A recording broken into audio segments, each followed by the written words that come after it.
Eh, ndabasuhuje bene rubanda dukunze guhurira hamwe tuganira. Eh,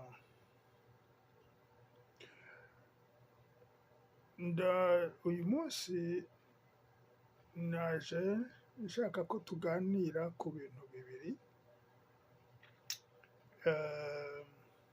Ibintu bibiri ari byo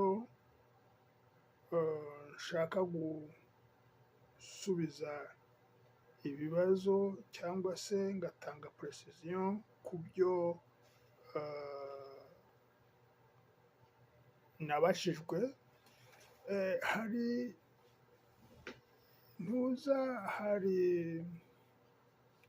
nagiye ntanga ibiganiro byinshi namaze kureba nsanga bigeze kuri 40, ariko ibyanshimishije cyane kubera abantu babyitabiriye ni ibiganiro byerekeranye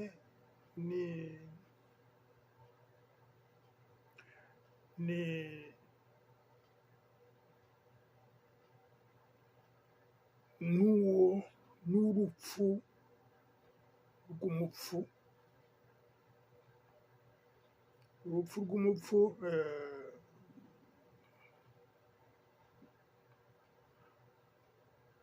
Hanyuma ubuhamya natanze kuri ubuhutu bwa Kacu.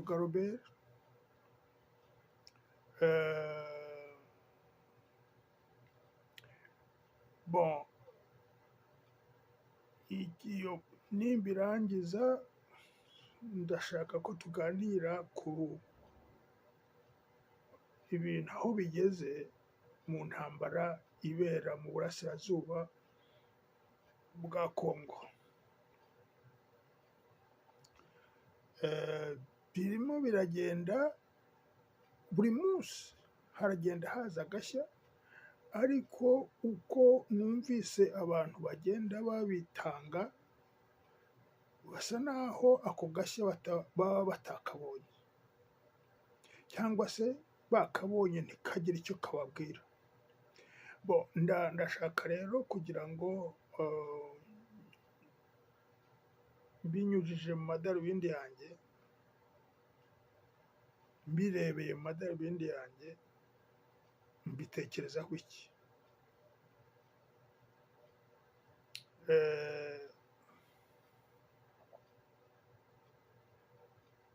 Muri make ngibi byo nshaka ko turi buganire, ariko igihe dufite ndumva gihagije, cyangwa se turi buvuge ibihagije, ibikwiranye n'iby'uyu munsi. Mu cya mbere cyerekeranye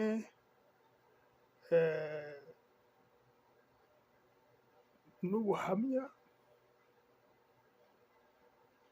cyangwa se pozisiyo yanjye kuri ikibazo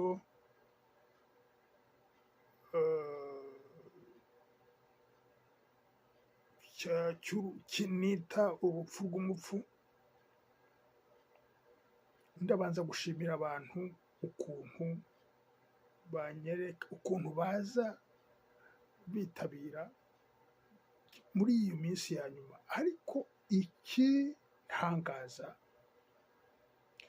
ni ukubona batoramo ibyo biganiro, kandi jyewe icyo nshaka ko abantu bamenya ntabwo ntibagiha uburemere bwagombye gutanga, kuko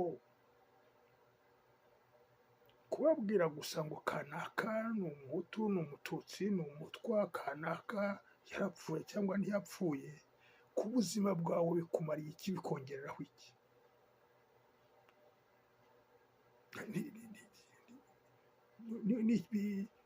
Ni ukugushimisha, ni ukuguteza inuza, ni iki? Ariko rero hari inkuru nziza jyewe nabazaniye iyo kubereka yuko burya u Rwanda rwacu biriya byose bibazo birimo biza hirya no hino ni ukubera ko u Rwanda ari intorwa, ari rwatowe n'Imana.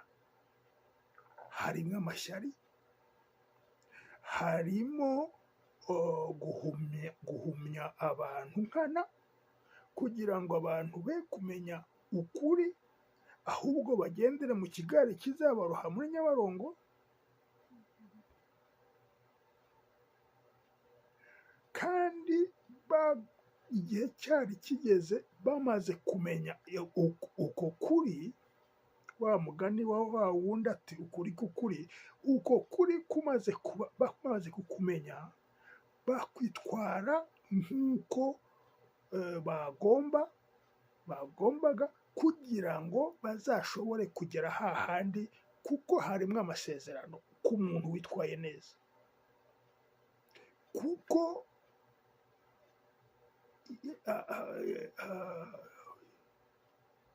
u Rwanda rwatuwe Kristo Mwami ntabwo ari agisida, ni ibintu byari byarateganijwe kera, byanditswe no mu gitabo cy'Imana. Muzarebe muri Daniyeli igice cya 9 umurongo wa 24 n'uwa 25 ndetse n'uwa 26 biravugwa. Ibyo byabereye i Nyanza n'Ikibeho. Ibyo mvuze muri Daniyeli 9:24 na 25. Biravuga ibyagombaga gukorwa mu myaka 490, ariko noneho muri ibyo bizagombaga gukorwa harimo ibizakorerwa i Nyanza n'ibizakorerwa i Kibeho, cyangwa se ibyakorewe i Nyanza n'ibyakorewe i Kibeho. Kandi ibyatangiwe i Kibeho bivuga yuko twahawe Imana yaradutoye, itanga amasezerano. Ibyo kandi ni nabyo uwahanze u Rwanda Gihanga batavuga neza ngo abanyarwanda bamenye uwo ari we, ni wa wundi witwa Ruganzu Ndori, ni we warutanze.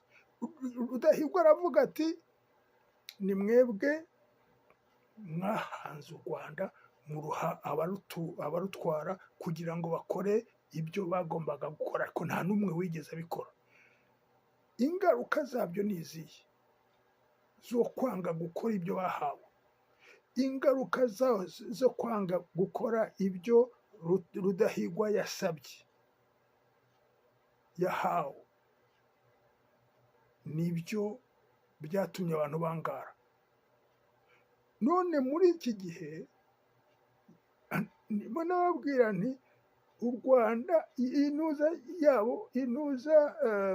ibyo promese mwahawe abakiriho n'abagiye, ariko buriya bajyanye kwizera bazagira, biracyakurikirana ku buryo niba abantu batifashe neza nk'uko bagombaga kwifata, ibyabaye mbere bizaba bibi, bizaba nyuma bizaba bibi kurusha ibya mbere. Ni ukuvuga ngo abantu bakunze kumva ubuhamya bwo kuri Kajuga Robert, bwo kumva ko abantu ntabwo bambwiye yuko nagize neza kuvuga urupfu. Yewe ndwita urupfu rw'umupfu kuko sinzi ukuntu yivugiye ko abanyarwanda ari abapfu kandi nawe akaba ari muri abo, ariko hakaba harimo n'abavuga ngo ariko ngo yarapfuye. Umupfu ko bamwe bamuvuga, umwe muri bariya yita abapfu, umupfu ngo ntabwo nagombaga kubivuga, ku mugaragaro ngo ahubwo nari kubwira ubivuga nkabimwongorera kugira ngo ntatiza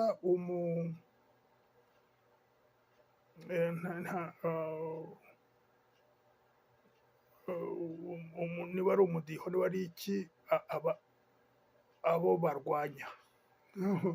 Ntabwo ari ibyo, ntabwo ariko bimeze, ntabwo ariko jyewe ariko kazi kanjye, ntabwo ari byo niyemeje. Kubeshya kugira ngo nshimishe kanaka ntabwo nabikora, ahubwo u Rwanda ruzakizwa n'ukuri, ruzakizwa n'ukuri. Kandi aho ibihe bigeze aha, ni kwa kuri kugomba kujya ku gasongero, nubwo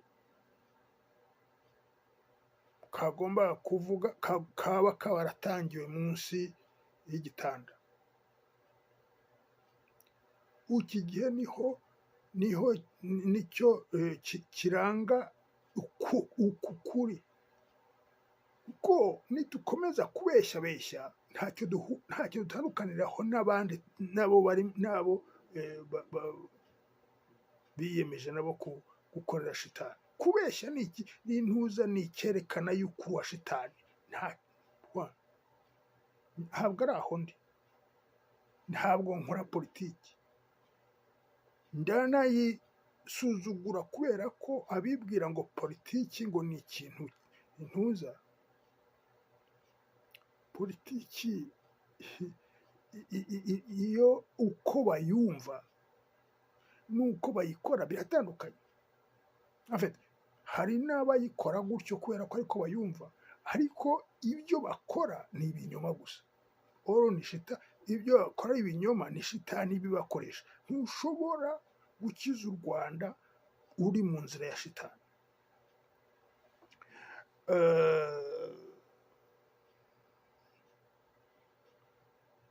Ntabwo rero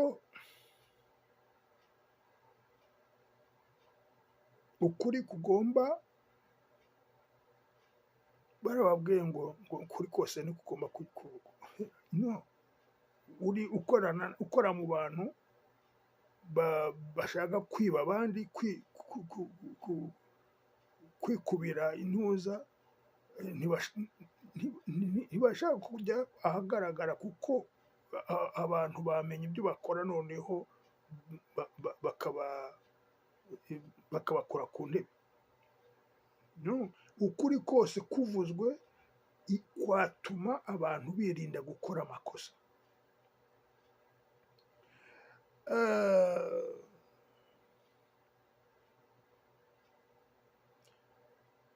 Ku byerekeranye na Kacu Robert, barambwira bati nibyo, ni byiza,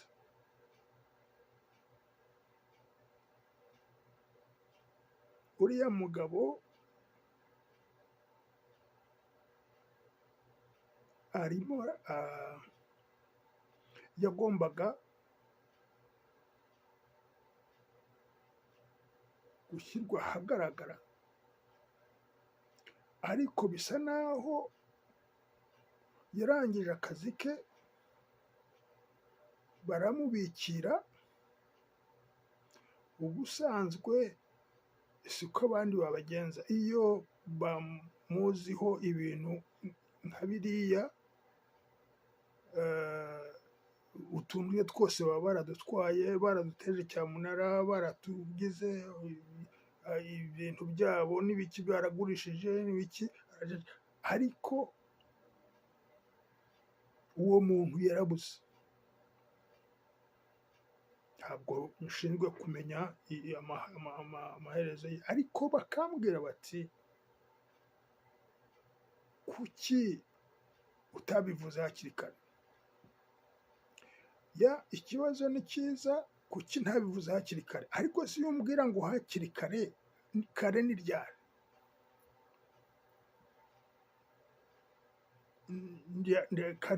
Kubivuga kare haba harakize iki?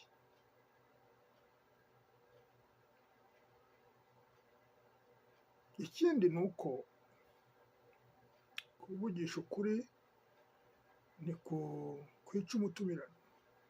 Ntabwo biriya bintu uko nabivuze kuri Kajuga Robert byabaye muri 1993 na 1994, ntabwo byose uko nabitanze, ntabwo nabiboneye cyangwa nabyumviye mu gihe kimwe. Nagendaga mbona kimwe, okay, hashira igihe nkabona ikindi, ni byose, hashira igihe nkabona ikindi, ku buryo mu byo navuze icya nyuma naherukaga kubona nakibonye hashize imyaka 4 cyangwa 5.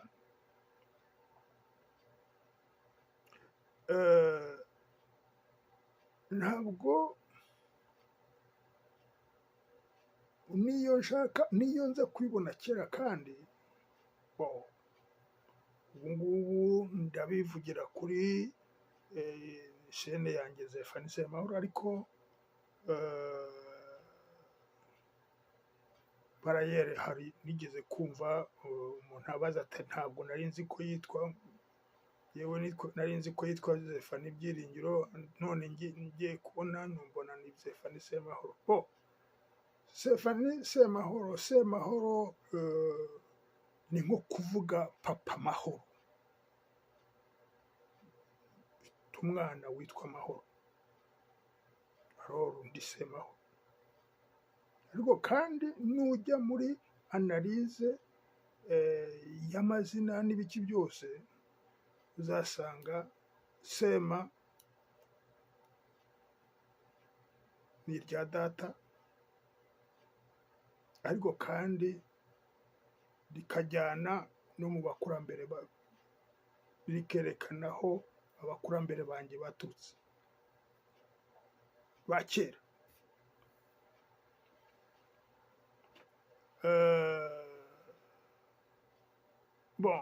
Ntabwo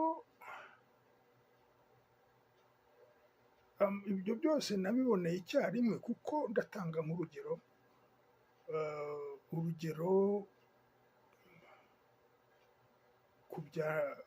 ku rupfu rwa Ndadaye. Mwabonye ko mvugamo Bariri nashoboraga kumenya yuko yari ari Bujumbura muri 1994, ariko Bariri ntabwo aza wenyine.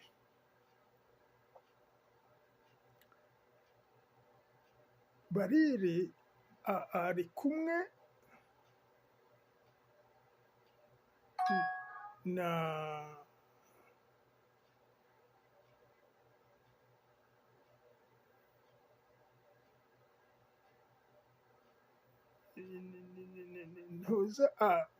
maze kumenya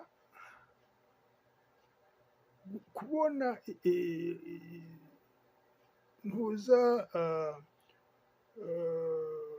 article muri revue ya Marie Roger Birowa ikonfirma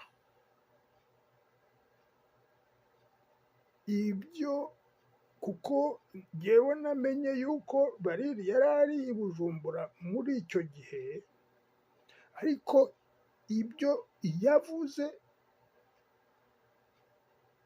ko Kagame yari ari i Bujumbura nabimenyeye kuri Roger Birowa. Aho niho mfite dokima ekri, ariko iyo dokima ya Roger ya Birowa nayibonye imyaka n'imyaka nyuma yaho.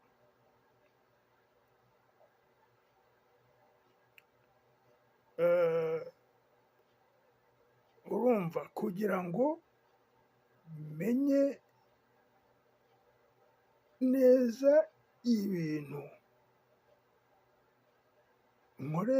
ibyo byatumye nshyira raporo hagati ya Kagame na Kajuga uko bahuriye ahantu hamwe Bujumbura muri kamp. We yabeshye ngo yagiye kwivuza muri hopitali militaire. Ntabwo ari hopitali militaire yagiye muri kamp Muha. Iriya kamp Muha ifite amateka. Kamp Muha niho umutware w'Abega, umutware w'Abega yakatiwe umutwe.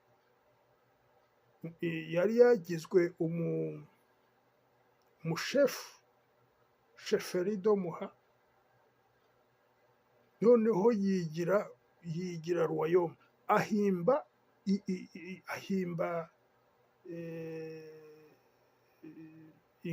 donc akora ingoma arayibaza ayita Kitutsi.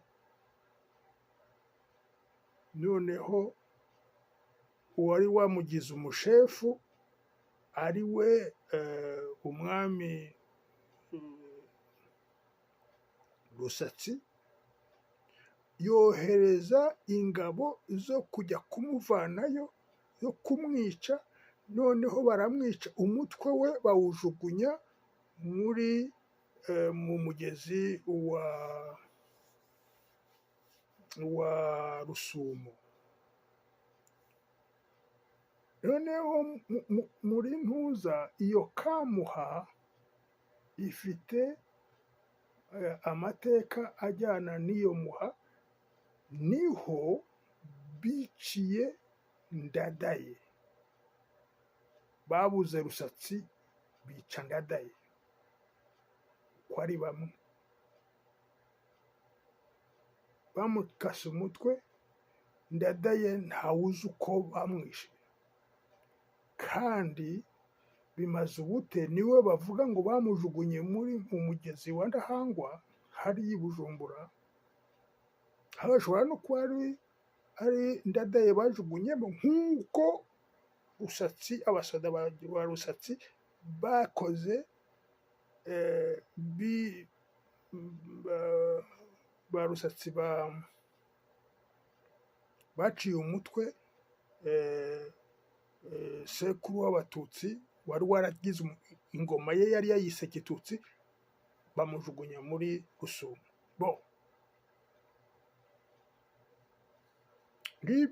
Ibyo kugira ngo mbibone ibyo byose byantwaye igihe, no kugira ngo mbibone ukuntu umugezi wo muri Ndahangwa watwaye bimaze ubute, niko bavuga ofisiyeroma. Ariko Ndadaye nta mubiri we, nta wigeze abona umubiri we. Bakizeho serikeye gusa, bashyira ifoto hejuru, nta n'umwe n'umugore n'abana ntawashoboye kubona Ndadaye muri ntuza. Yaba yarimo cyangwa bashyizeho umucanga. Iby'umucanga byo uwashyize ntuza yambwiye ko hagiyemo umucanga, yenda n'amagufa cyangwa iki, ariko wari wuzuye umucanga kugira ngo baterure bibwira ko ari umuntu, ariko ntabwo ari umuntu.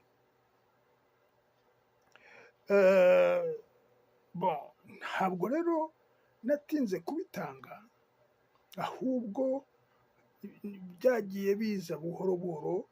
N'igihe nshakiye kubitanga banyuma mikoro, urumva ntabwo nagira gute.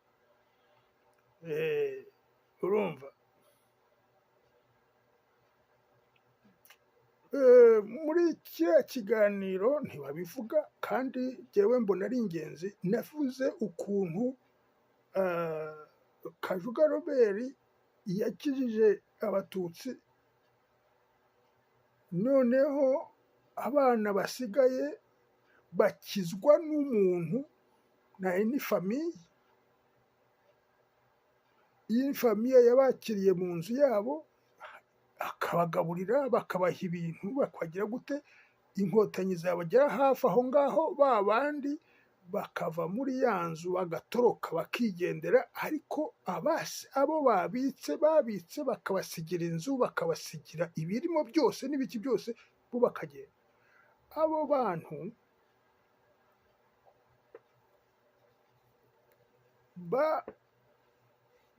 bituwe inyiturano imwe n'iyo bagiriye Paul Rusesabagina, wabakiriye agashobora gukontona abasirikare, agashobora kumobiriza ibyo kurya, akagabura bakarya kugeza igihe baviriye, ariko barangije nibo babaye aba mbere bo kumugambanira, batangaho ubuhamya butagize,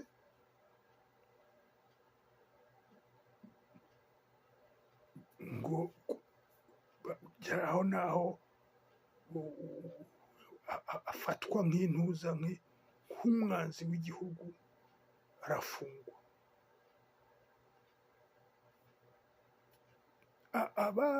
Abakijije abana bagize ibintu byabo byaragiye, barafungwa. Na n'ubu yewe wonzi ni Bunyenyezi arafunze. Bunyenyezi yari atwite inda izavukamo impanga. Ibintu yakoze muri icyo gihe ikinda intuza, kandi abitsa abatutsi mu nzu iwe, ukaza kumushyiraho ibyo bintu by'intuza. Iyo mpano Rusesabagina, burya abantu bajye bamenya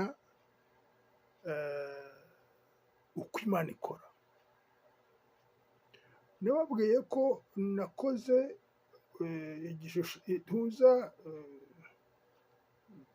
imibare na dessin n'ibiki yahariye kuri plateau. En fait, uko byari bimeze muri 1994 umujyi aho wagarukiraga, cyangwa se hariya hantu hegereye Saint Michel, hariya hitwa zone sacrée, muri ntuza zone protégée par Dieu. Iyo zone sacrée ntabwo Imana ifata impunzi nk'abantu bakenewe ubufasha. Imana yarebye Rusesabagina imubonamo ubumuntu, noneho arafasha, imuha gufasha abantu. Nshima cyane Rusesabagina uko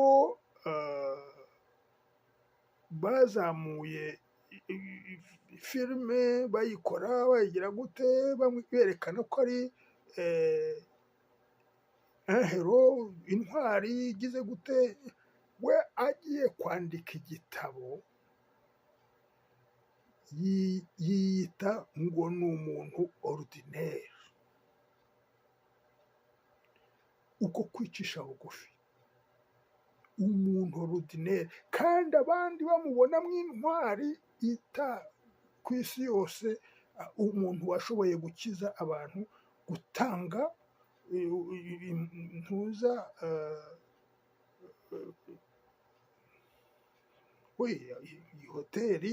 hoteli ntabwo yagenewe kwakira impunzi, ariko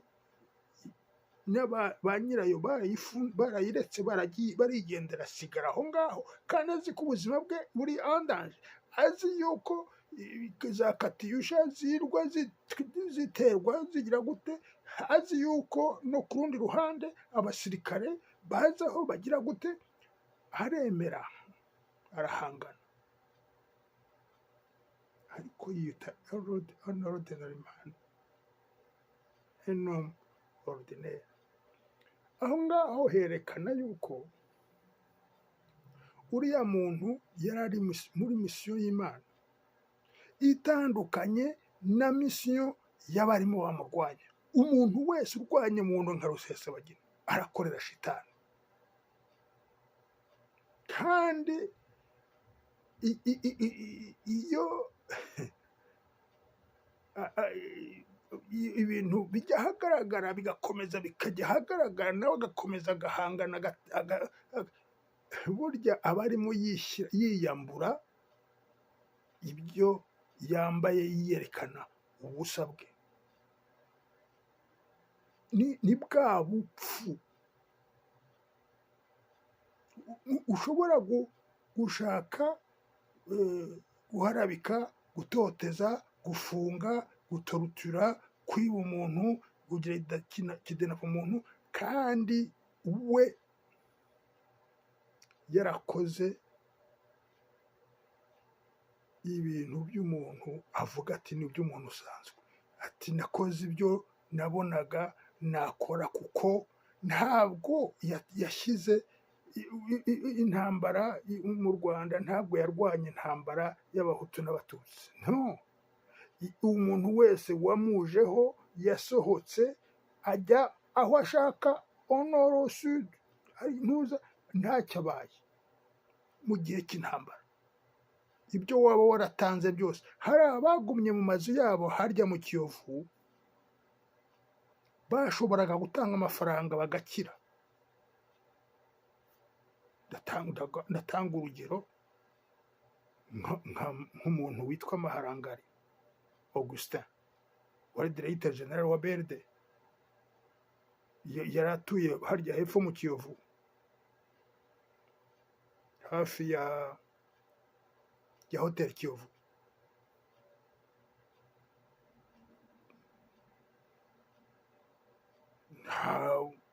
Mu muryango we abo bari kumwe nta n'umwe wasohotse. Hase yarabuze amafaranga yo kuba yatanga, havuga ngo none se babatse ayo mafaranga, barayabatse arayarya kugira ngo bigende bite? None se wari washaka ko akumarira iki ayo mafaranga wowe muri birya bihe? Aharangari, Imana imwakire. Donc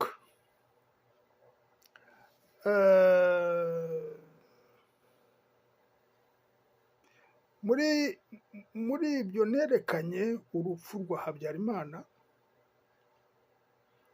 aho Yakobo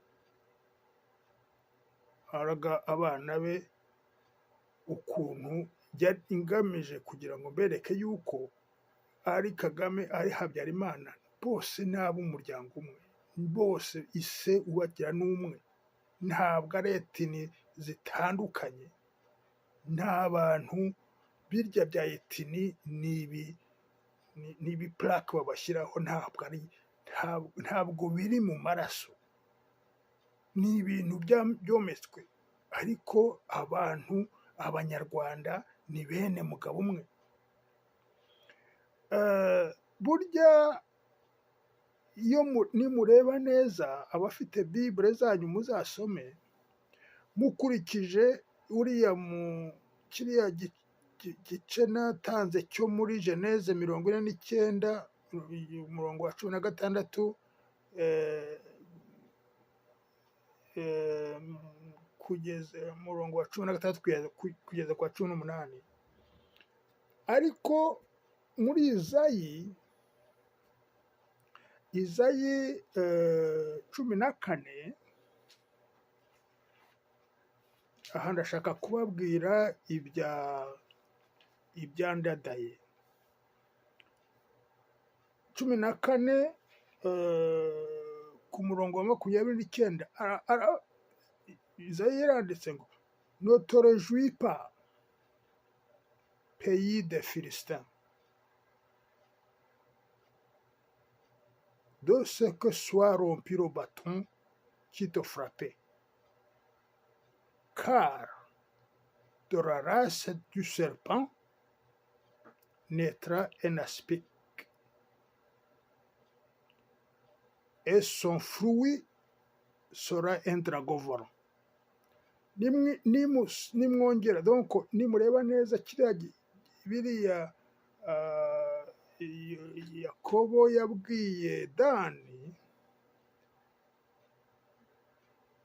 ni kimwe n'ibi ngibi Izayi yanditse avuga ati mure attention ntimwibwire ngo muramukize. Uyu ni Rudahigwa. Rudahigwa yagiye i Bujumbura bamwohereje kujya kunywa kuko ntiyarabyaraga kandi revolution zarimo ziza bavuga bati igihugu abahutu baragitwaye, genda ujye kunywa dushobore gushyiraho uwundi. Aragenda aranywa apfira i Bujumbura. Iyo umwami mu Rwanda yapfiraga mu gihugu, icyo gihugu amaraso yagombaga kumeneka, bagombaga guhora. Ujye mumenya icyo umuntu yitiye umwana we muhozi, guhora. Noneho ne te réjouis pas, pays de Philistins, icyo gihugu nta gihugu hakurya aho, de ce que soit rompu le bâton qui te frappait. Yaravunitse. Car de la race du serpent naîtra un aspic, et son fruit sera un dragon volant. Uriya ahangaha harimo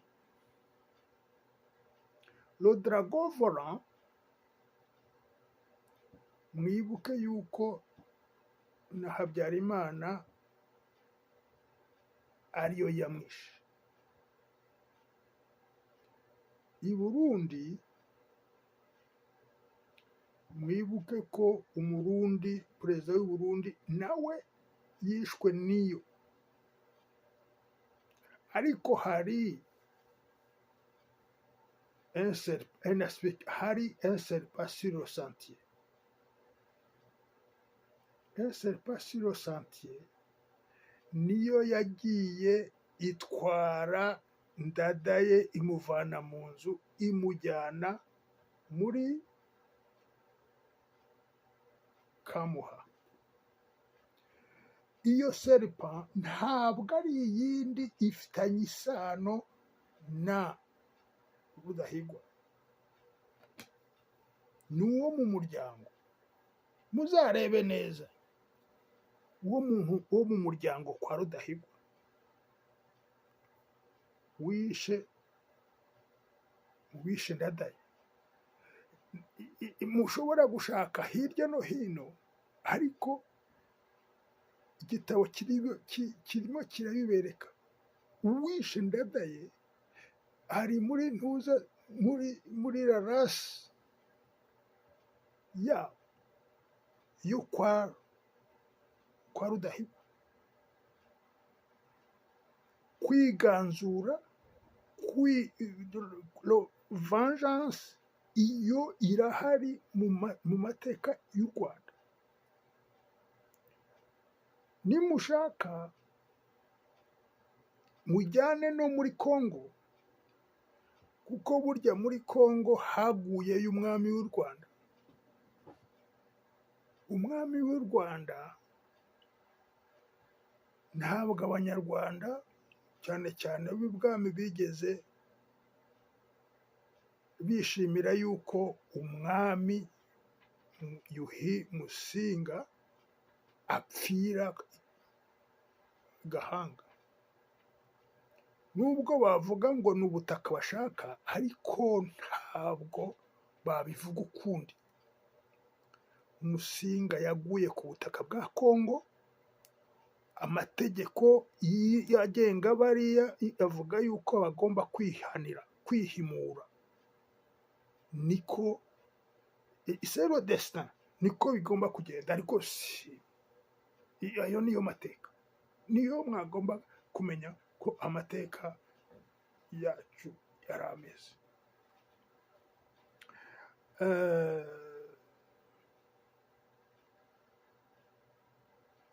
Donc nari ndimo hariya mvuga ku bya Bugenyezi, niba musabira abantu mutabariza abantu bafunzwe bazira ubusa,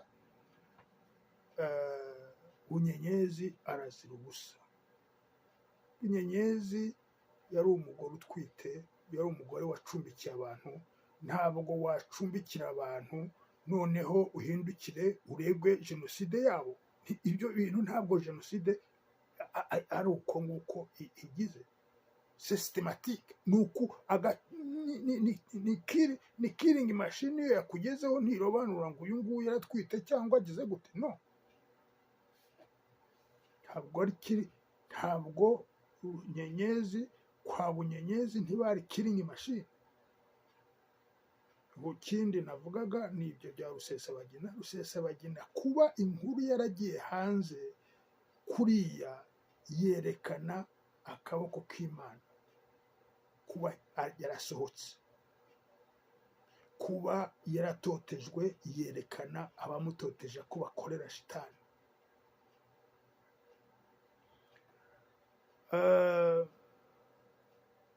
Noneho ubwo nari ngeze ku ngingo ya kabiri, ariyo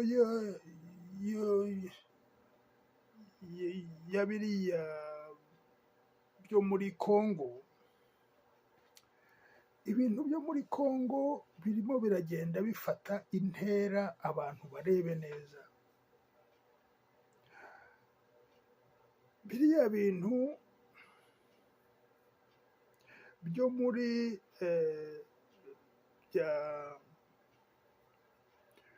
by'ingabo zo muri EAC zirimo ziragenda zihindura mission, cyangwa se si ingabo gusa, na ntuza n'inama za EAC zirimo ziragenda zisubisa intuza presiyo zo hanze kugira ngo bajye muri gahunda yabo bo hanze. Ntabwo bikorwa muri intere ya Kongo nk'uko byari byatangiye mu nama i Nairobi na Arusha. Murebe inama y'i Bujumbura. Inama y'i Bujumbura yararangiye, sekretariya imanipira, donc ikora communique itumvikanyeho n'abanyekongo, kandi ifata ikibazo cya M23 igisiba kwintuza, ahubwo icyo kibazo cy'umutekano muke yo muri bakigira ikibazo cya East African Community. Noneho ibyari M23 bivamo. Ntabwo Kongo yigeze yemera ko bifatwa gutyo, kuko M23 yifataga como ntuza teroriste, kandi ariyo bagomba kurwanya. Noneho ingabo zari zahawe mission offensive, zigeze muri Kongo baravuga ngo ni ingabo za maintien de la paix. Ko ingabo za maintien de la paix se ko iza ONU zihari zihamaze imyaka n'imyaka ntacyo zashoboye gukora, izo za ntuza zije pour maintenir la paix gute? Noneho igishya nuko abanyekongo barambiwe barakaye ntibashaka no kumva ibyo bintu bya EAC, iyo ntuza ko ikomeza iyo force iyo EAC ikomeza kugira itaha iwabo. Umuminisitiri w'ububanyi n'amahanga wo muri Kenya aza muri donc ahuye w'ububanyi n'amahanga bw'igihugu cya Amerika, aravuga ngo ntabwo bazava muri Kongo. Abanyekongo barimo barashaka gusezera intuza imanda bari babahaye kwihagarika bakirwanira, abandi ngo ntibazahava. Kandi icyo barimo bakora ni uguproteja M23. Abanyekongo barimo barabona barimo batatirwa cyangwa se communauté internationale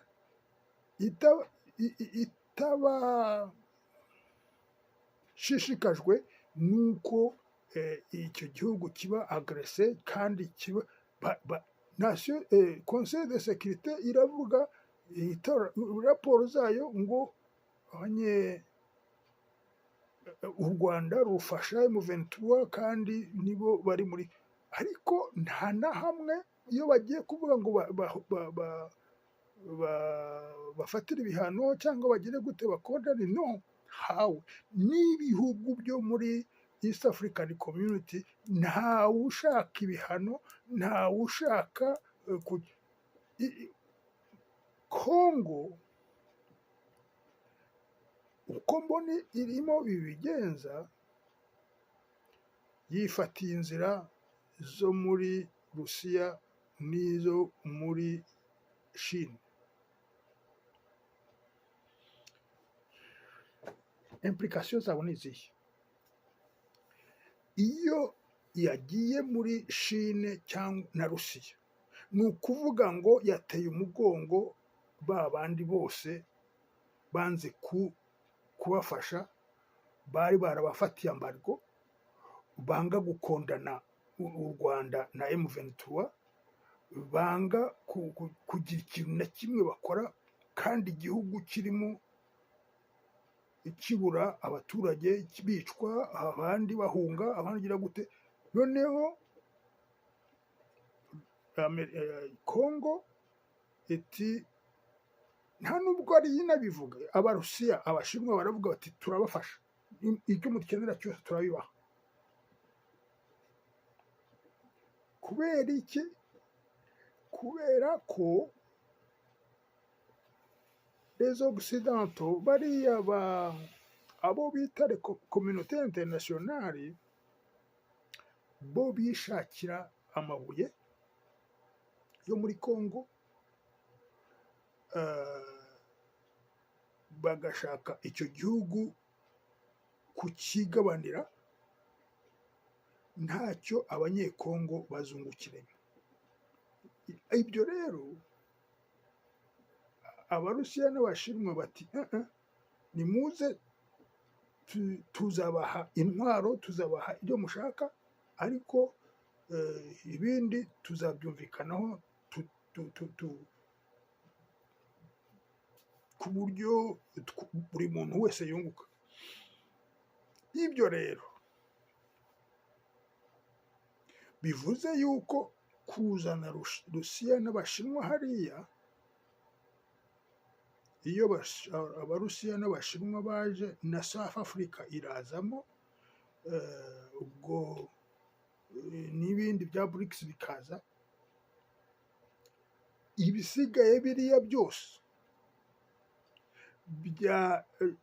byari bitegereje ubukungu bwa Kongo, kuko kiriya gihugu cya Kongo nicyo cyonyine gifite ubukungu munsi y'ubutaka bwacyo, kandi ku buryo bworoshye. Isi yose, ibihugu byose byashaka kwidevelopa bizakenera, kandi byinshi bizabura ibyo ngibyo byari hejuru ku ntuza ku gasongero bizikubita hasi byose. Iyo rero jyewe aho mbona ibyo bintu birimo bigana, ni naho nari nababwiye n'ubundi,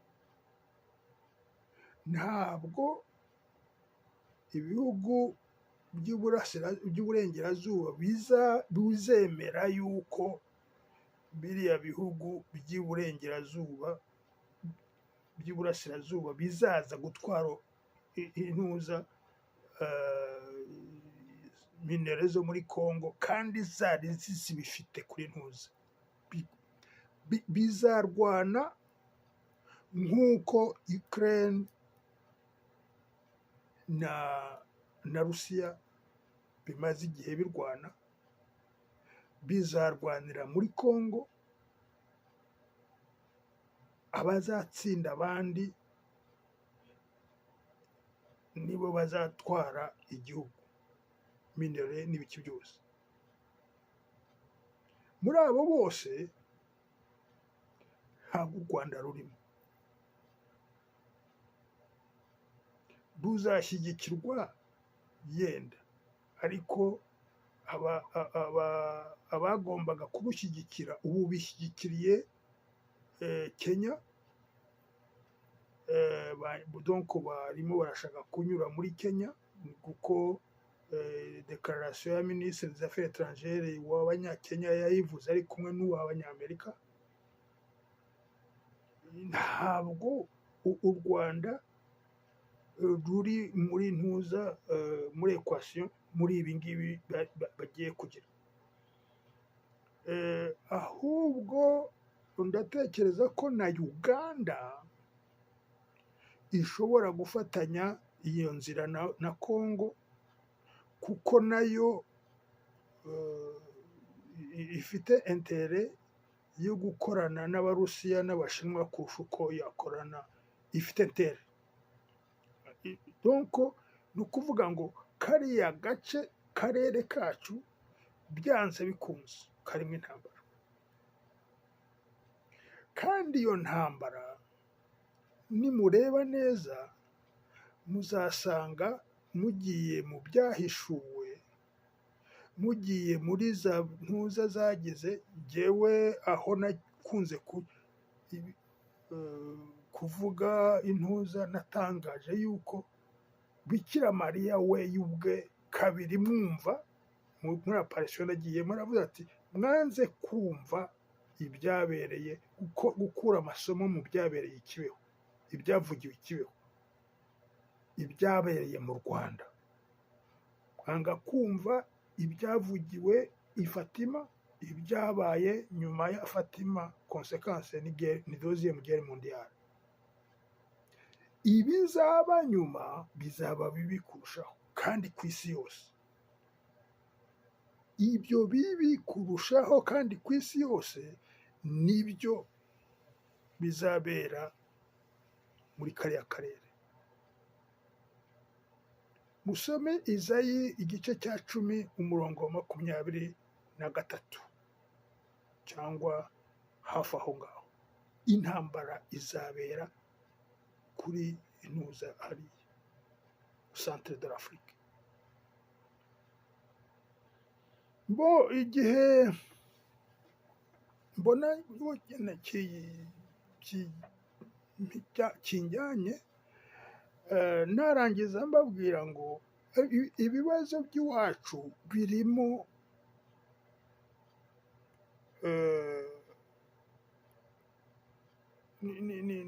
ni profesi ziba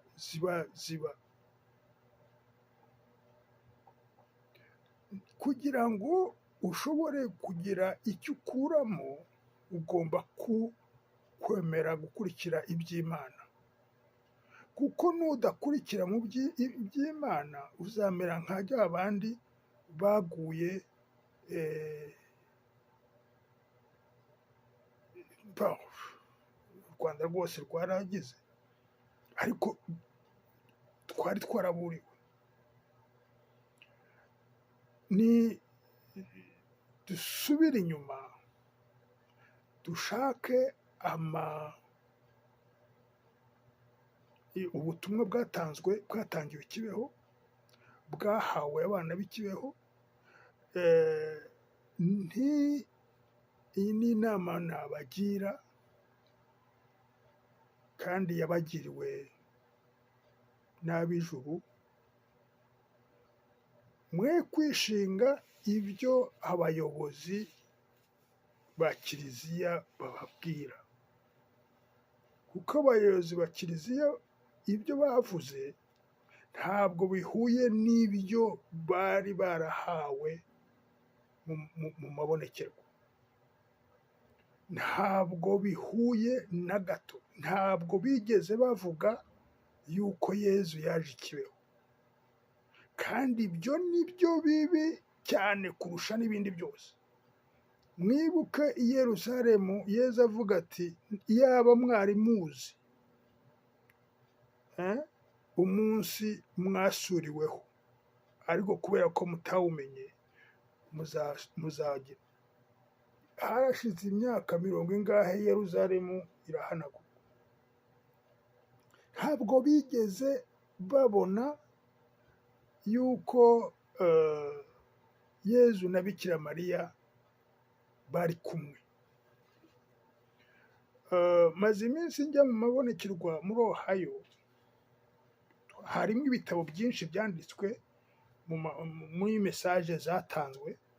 Ndagira ngo mbereke, sinzi niba mubona akagati, mubona iyi shusho. Iyi shusho ifite uyu mutuku uri inyuma, uyu ni flamme, sinzi ukuntu nakita mu Kinyarwanda. Ni flamme. Mwibuke Moyize ajya iruhande rwa donc umuriro waka mu kirango, noneho akabwirwa, agahabwa mesaje muri uwo muriro kandi ibyatsi ntibizime. Urya muriro niwe wuyu.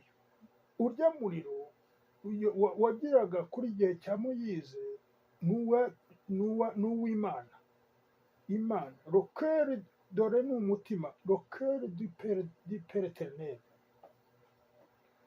Noneho muri uwo mutima du Père éternel harimo ni kushe yera cyane.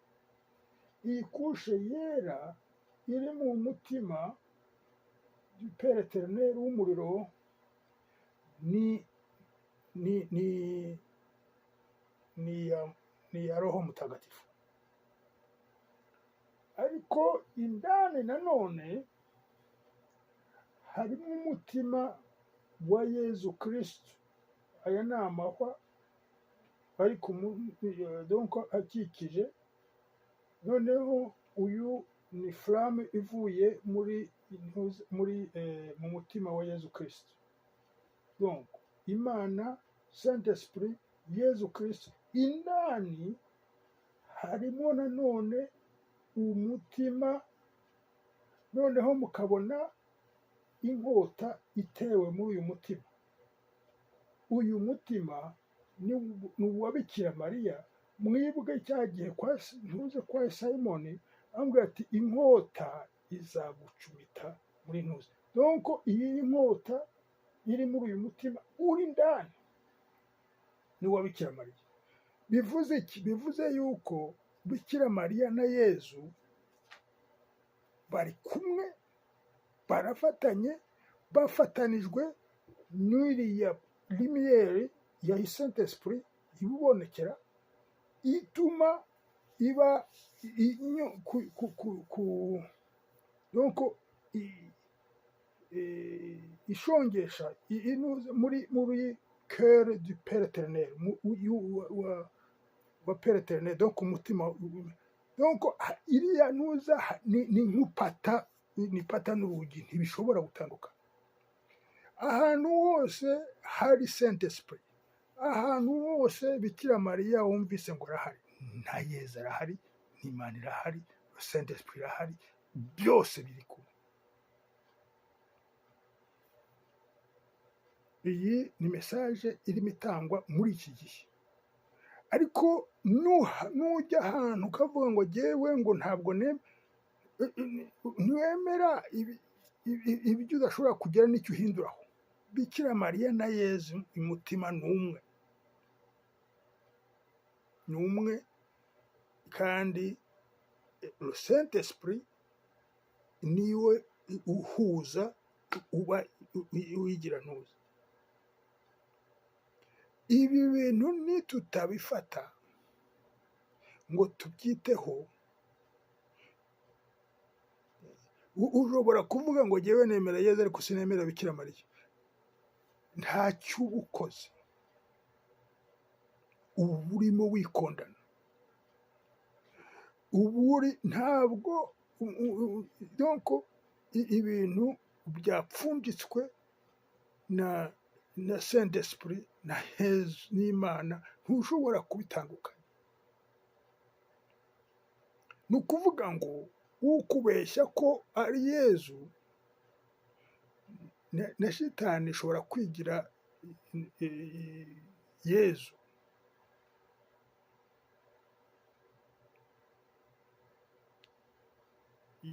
Yezu ubwe yarabivuze, hazaza benshi biyita Yezu. Ariko niba ari Bikira Mariya ubivuze, kuko niwe umuzi kurushaho, n'ikibeho yarabivuze ati nijye nzabereka ukuri. Ariko igihe utazavuga, abibwira ngo bajya hariya bakavuga ngo ibi n'ibi n'ibi n'ibi, si imbagaya. Ariko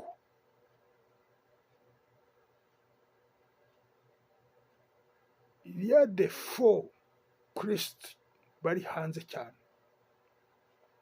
Niho nababwiraga nti ibi bihe turimo birakomeye, bikenewe gusaba ubushishozi kugira ngo inema y'ubushishozi, kugira ngo utabeshywa ugakurikira umuyaga, kandi wagombaga gukurikira gutwara umusaraba wawe ugakurikira Yezu. Yezu na Bikira Mariya, Yezu ni intuza. En fait hari ahandi usanga umutima wa Bikira Mariya ni chambre ya mbere ya cœur y'imitima ini, irimo amashambure 6. Chambre ya mbere igeramo l'esprit, igerayo mo imbere, ni iya Bikira Mariya. Noneho chambre 4 zikurikiraho ni za Yezu, hanyuma zikazagera muri chambre ya nyuma ari iya Data wa twese. Ibyo nibyo nashaka ko tuganira, tuvuganaho. Mbifuriza yuko abantu bakurikira, ndabisabira ubu bazareba ukuntu bakurikira amabonekerwa yo kuri 15 ukwezi kwa 5 muri uyu mwaka. Hari umwana wa Bikira Mariya umwe ukibonekerwa kuva muri 82 kugeza n'uyu mwaka, kandi azaza n'ubu. Muzashake uko mwabona, hari ubutumwa atanga, murebe nubwo yagiye atanga muri iyi minsi, mu bushakishe, bushobora kubafasha, kuko ibyo u Rwanda rurimo runyuramo iyo ufite impano y'ubushishozi, impano zitangwa n'Imana,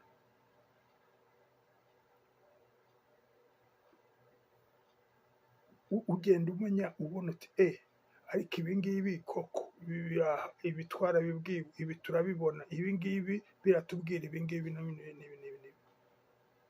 Murebe uko igihugu cy'u Rwanda kirimo uko kirimo kigenda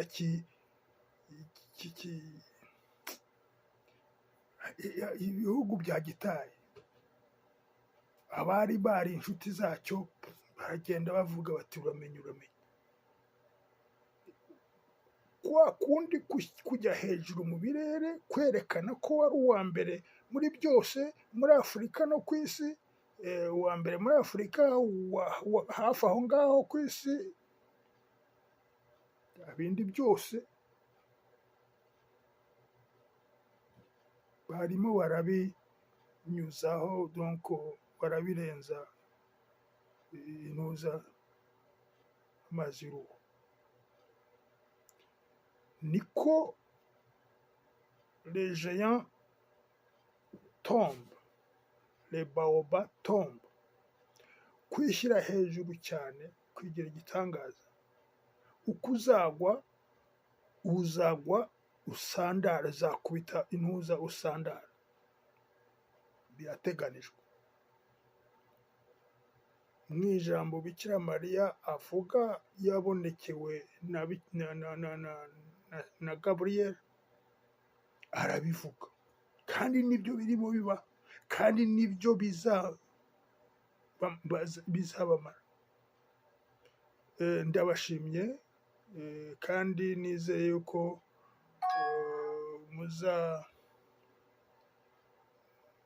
muzabwira icyo mubitekerezaho, ariko mu bwubahane, kuko uzaza yivuga azaba aje nk'iyagatera, ntabwo tuzaturana. Mugire Imana, mbaragije Imana, kandi Imana nibishaka tuzongera duhure mu gihe turi ejo, mu minsi mikeya. Murakoze cyane.